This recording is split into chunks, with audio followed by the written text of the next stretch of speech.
ومن يأمنك يا دنيا الدوام আমর ইবনে আস রাদিয়াল্লাহু আনহু বলছেন, ইয়া রাসূলুল্লাহ, যখন ফিতনার যুগ আসবে আমি কি করব?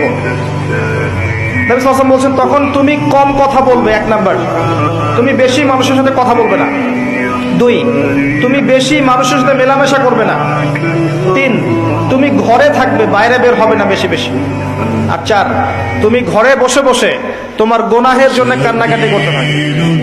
কোন বান্দা যখন আল্লাহর জিকির করতে থাকে, আল্লাহরে ডাকতে থাকে, তখন আল্লাহ বারবার বলে, কিছু চাইবা, বলো কিছু চাইবা।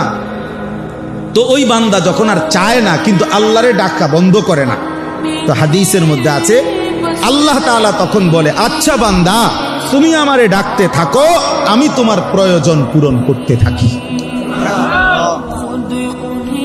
মান শাগালাহু যিকরি আন মাসআলাতি আতাইতুহু আফদালা মিম্মা উতিয়াস সাইলিন। এজন্য আল্লাহ তাআলা বলেন, 24 ঘন্টা আল্লাহর চাওয়া আমাদের কাছে, আমরা যেন আল্লাহকে স্মরণ করি।